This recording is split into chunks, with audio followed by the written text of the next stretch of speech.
Hello everyone, this is Jamal Thomas. Welcome to the Progressive Soapbox. Guys, this one is going to be relatively quick because I don't think there's too much meat on this particular bone. Because I think at this point, you know this is who they are. If you remember, when Obama was coming into office, Obama goes into one microphone after the next. He's like, I'm hoping change. I'm hoping change. I'm going to give you change. I am change. I'm even black. I'm going to give you change. You're going to get change. And you had a lot of lefties who believed they were going to get change. Jesse Jackson bawling his eyes out because all of those people assumed that that change would be more than just the color of the president's skin. That's great. The president is now black. But what does that necessarily mean for the tangible lives of the people who are in the country? For African Americans, what that meant was a gutting of their wealth. Meaning African Americans in many respects had their wealth in their homes. I mean, you had this history going from slavery. Those people were essentially given no ends and told, figure this shit out. And then as they were trying to figure this shit out, they were also held from certain jobs. You're talking about going up to like Jim Crow, even going up to like the 80s and the 90s, where we're still barred from certain dispositions or certain positions. And the entirety of the time, shouldn't you guys be pulling yourselves up by your own bootstraps? We get a black president. And he, for the most part, maintains status quo. Status quo. We're going to continue bombing civilians. We're going to pass taxes, or at the very least, we're going to enshrine Bush's tax cuts into law. Those tax cuts that were supposed to be extraordinarily gross. And in spite of screaming hope and change into every microphone that I can find, I'm going to protect Wall Street. Obama staring at the crowd of pitchforks. The people, these dirty farmers with their things, their pitchforks, with their lanterns and their pitchforks, trudging through the night, finally arriving to the White House, and Obama is standing there with a bunch of bankers, and he tells the bankers, I am standing between you and these pitchforks. And he did.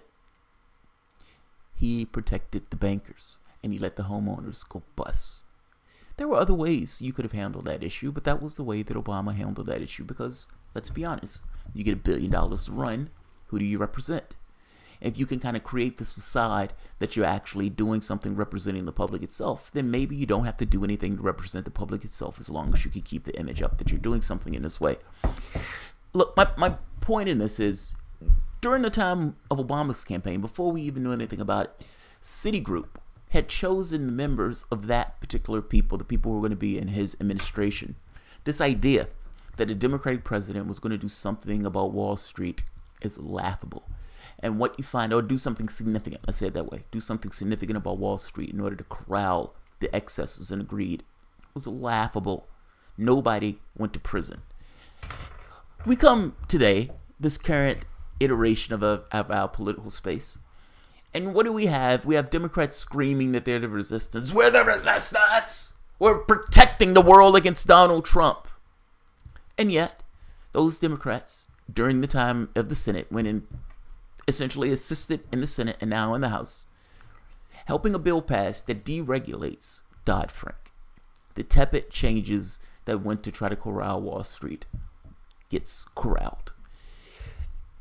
Senate Democrats, Elizabeth Warren at the time, was pitching a fit over what was taking place, meaning coming down the pike, of her colleagues in her party helping Republicans gut Dodd-Frank. There was an odd quirk with this bill, though. When this bill was sent to the House of Representatives, the media is making a point of saying that one of the quirks was, you must pass this bill as it is. Republicans wanted to go further, meaning Republicans wanted to get rid of the Consumer Financial Protection Bureau. But the fact is, it's already captured. Why do you need to get rid of something that you've already captured? And of course, you want to get rid of it because there may be another administration that takes place that actually use that edifice in a way that the edifice is supposed to be used. They didn't get what they wanted on that. But one of the main takeaways, and I'm putting the articles down that I went through, and I'm even putting down some of the speeches that Sanders and Elizabeth Warren gave.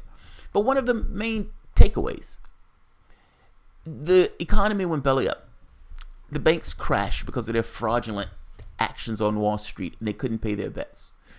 One of the banks, I think it was Bear Stearns, is the one that kind of calls all of collapse, this kind of thing where one after the next.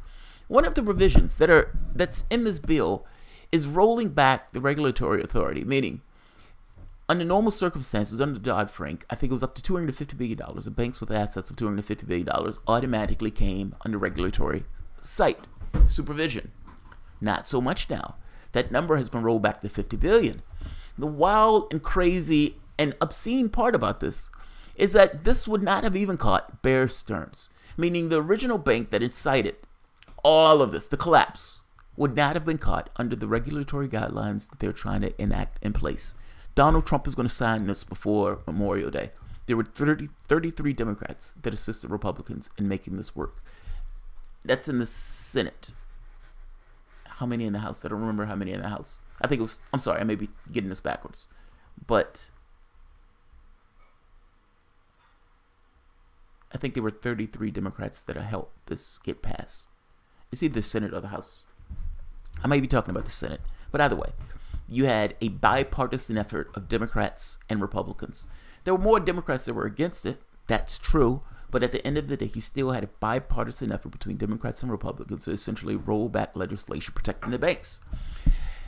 The odd part about this is, and I'm going to end it on this, nobody, there is nobody, and let me cut that back.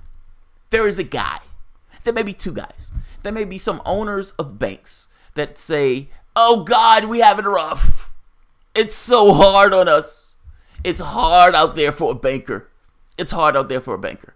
Those guys may exist. I don't care if those guys exist. Fuck those guys. Nobody, not most people, are not walking around saying we need to do things to help the bankers. At the very least, not the people who you want to vote for you. I would guarantee you this is not something you need to be screaming on the campaign trail that we went out there and we helped the bankers. We did our best to help the bankers because the bankers needed our help. Nobody believes that. You help them because these are the people who are putting money in your pocket, and these are the people who you actually out there representing. Nancy Pelosi can get up there all she wants saying she's against this and everything else. At the end of the day, you've had your party and members of your party got out there and voted for this particular bill, helping Republicans weaken banking regulations, essentially helping the banks. You had a Democrat that essentially got rid of Glass-Steagall, and now you have the Democratic Party, this iteration of it, assisting to weaken the tepid regulation that was created after Glass-Steagall. Let's take a look at this article, and I may show what Elizabeth Warren has to say on part of this. This is, in fact, this was during the Senate bill. There was a fight. 16 moderate Democrats helped Republicans pass the bill. Okay, so it's 16 and 33 in other place. It was an unusual moment of political unity that sparked a political feud in which Democratic Party's progressive wing went to war with those business-friendly, corporatists. Liberal icon and potential 2020 presidential candidate Elizabeth Warren led the charge against the bill. She chastised fellow Democrats in the name of backing proposals she said would put consumers at risk and undo key parts of Dodd-Frank, the milestone for the 2010 law that imposed a raft of new legislation or regulations on banks. There's so many problems that the American people are asking us to solve, Warren said Wednesday, but not one single person at any of my town halls or meetings or press interviews or picking up pizza from Armando's asking Congress to work on rolling back the rules for some of the biggest banks in the country so they'll have a chance to crash the economy again. Let's see. Let's talk about the one for this one. The bill was opposed only by Republicans while 158 Democrats voted against it. We've been losing a community bank or credit union every other day in America, and with it, the hopes and dreams of millions. Yeah, because that's essentially why you're doing it. You're doing it for the hopes and dreams of millions, says Jeb Harsling of Texas, chairman of the House Financial Services Committee. But today, the change is on. Help is on the way. Yeah, that's great. Help for the bankers. While the legislation falls well short of Trump's campaign pledge to dismantle Dodd-Frank, it also includes significant changes to the law that have long been sought by the U.S. bank and credit unions, which is the point. The final compromise will leave most of Dodd-Frank in place for the foreseeable future while still providing benefits for all but some of the largest banks. The measure would exempt dozens of regional banks from tighter regulation by raising the threshold for closer Fed oversight from $50 billion to $250 billion in assets. That frees several major regional banks, including M&T Citizens, SunTrust, BB&T, Fifth Third, and BMO Financial Corporations from some of Dodd-Frank's strictest requirements. Because, those are the community banks. Those are community banks. Oversight from $50 billion to $200 billion, essentially, and I might have inverted when I said it the first time, but if you were a bank and you had $50 billion, you would have came under oversight. Now that threshold has gone up to $250 billion, meaning up until the point of you have that much, hands off. Now, yes, they can do oversight, meaning they can put intentional oversight over it, but the whole point of this is to cut down the regulations that's on these banks. Why on earth, after cutting down the regulations, would they all of a sudden just willy-nilly impose regulations? All of this is make life easier on our banks. All of this is to cut down the regulation that those banks found that was onerous. The truth of the matter is, anytime lefty policies are changed, immediately after those policies have changed, you have this gnarly hand of the capitalist class clawing and just get us back. Whether it's the New Deal or whether it's the tepidness of Dodd-Frank. And the fact is, because the legislation was so tepid, it is easy to just pick it apart. It just falls apart. Thanks, Democrats. The resistance. $50 billion. So you would need $250 billion in assets, $250 billion before you get oversight. And like I said before, the bank that crashed last time had like $200 billion, meaning it would have missed this. The oversight that they're talking about putting on now would have missed the thing that caused the collapse. This is a farce. This is an utter farce. Let's hear Sanders for the moment. I want to hear Sanders' opening on this because I like his opening. It's his explanation of how this is nonsense. And not just how this is nonsense. From a political standpoint, this is not a winner. But I don't think they care about the politics. I think they do this to some degree in spite of the politics. The media likes the quote that says, well, they're doing this because they're in Trump territory, as opposed to they're doing this because they want to assist the banks. They want to assist the banks. They want to help their donors. Let's take a look at Sanders. Mr. President, I get around my own state of Vermont a lot. And in fact, I get around the country a lot. And I hear from a lot of people, and I talk to a lot of people about what's on their minds. And needless to say, in these very complicated and difficult times, there is a lot that the American people are concerned about. They are concerned about gun violence, and they want strong legislation to be passed as soon as possible to protect their kids and the American people. They want legislation overwhelmingly. Over 80% of the American people, in poll after poll, want legislation to protect the 1.8 million young people who are eligible for the DACA program. That's what people talk about. People talk about the high cost of health care, and they talk about the fact that they cannot afford prescription drugs because the drug companies are ripping us off every single day. And they talk about climate change and their fear about what kind of planet we're going to be leaving our kids and our grandchildren if we don't transform our energy system away from fossil fuel. And the people that I talk to in Vermont and throughout the country talk about our crumbling infrastructure. They talk about the need for decent paying jobs. They talk about the high cost of college education. Just talked to a nurse the other day in Wisconsin, tears in her eyes. I'm sorry, a teacher, not a nurse. A teacher in Wisconsin with tears in her eyes cannot afford to send her own daughter to college. And I talk every day, it seems, to young people who graduate college $30,000, $50,000, $100,000 in debt and are worried about how that debt will impact the rest of their lives. And I talk to people in Vermont and around the country about the child care crisis that we have and about the lack of affordable housing and about a million other issues that are on the minds of people in Arizona and Vermont and all across this country. But I can honestly say that I have not heard one person come up to me and say, Bernie, we have got to deregulate 25 of the largest banks in this country with cumulative assets of $3.5 trillion. No one has ever come up to me and said that that is a major priority for the American people. No one has ever come up to me and said that either. No one has ever told me that. So I'm going to take Sanders' word for it, because that sounds like good goddamn common sense to me, that is not necessarily something that's on the agenda of most people. Think of all the things that plague you and plague your world.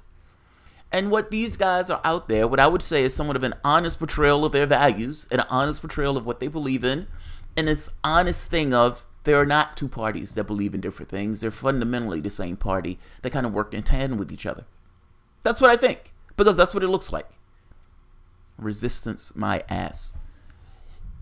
Democrats have essentially helped Republicans roll back regulation on the banks. That's the reality of the situation. So I'll put the articles at the bottom for you to piece through it, because there's like these little there's details, like there's specifics of the program.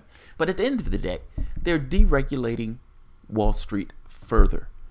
The Obama administration protected Wall Street, and now you have this other one where they've come in and trying to deregulate it or pull back the piecemeal regulation that was created with the tepidness of Dodd-Frank. They don't even like that, and now they're getting rid of that. And the Democratic Party, that was supposedly the resistance when they took office, is essentially helping them to do so. Good job, Democrats. Balthazar, when both parties are the same, donors win. Call now for free shield at 1-800-LendingHillaryClinton.com, HRC.com. Well, but come on. Of course the donors are going to do that. Think about it. I mean, if you were a plutocrat and the only thing you cared about is maximizing your profit, even if it was at the expense of social realities, what do? The thing that controls our political system deals with the parties themselves, or at the very least the formalities of it. You try to get your hands in the parties. You try to figure out a way to get your influence. You heard Klubeck himself told them, stop, shut up about economics, shut up about income inequality, shut up about my money. When Citigroup essentially picks all the bankers, or most of the people who are going to be in Obama's cabinet, what do you think is going to be like for the Republicans? And if it's for Obama, why do you believe that it's only for Obama, meaning that's the only Democrat that they have influence over? This is not about Obama. This is about the political system itself. And if you believe the Democrats were somehow going to be some resistance or some man on the wall, I am sorry to disabuse you of that. In fact, don't take my word for it. These guys are out there voting for it and are pushing for it vociferously. So I'm going to end it on that, because I have another video. Garno, many times they don't read the bills they're voting on. That's how the national BDS shit almost got passed. Most representatives aren't aware of what's there. Even that, I mean, that's a mind-blowing thing. But Garno, you're right. I mean, there's a lot of people saying I hadn't read that bill. The first time I heard a congressman say it, blew my mind. It blew my mind. But you can understand why they have these 3,000-page bills, and they end up signing and putting stuff in the law that they haven't actually read. It's amazing. With the shit that goes on in Washington, it's amazing. It blew my mind when I found out that 75% of your time was spent begging for money. And if you're begging for money 75% of the time, A, who are you begging money from? And B, what are you required to do to get that cash? And not just required to do, what are you emotionally pushed to do? Meaning the moment that you say thank you for the cash, and you know that you're going to need it in order to get elected, what do? What are the natural behaviors that take over? Even if you cognitively say, I'm not doing this for the money, certainly you understand that in order to get elected, you have to take that cash. And what do you do for the cash? They're asking us to believe that money in no way compels behavior, and nobody in their right mind is going to believe that. Democrats have essentially helped Republicans weaken Wall Street regulation. That's what it boils down to. All right, guys, I'm going to end this here. Harlan St. Clair, Pelosi's wealth ballooned when millions of Americans were losing their homes and jobs. Coincidence? I don't think so. That might just be from the industry that Pelosi was working in. And yeah, Pelosi got $100 million in the bank. So there's that.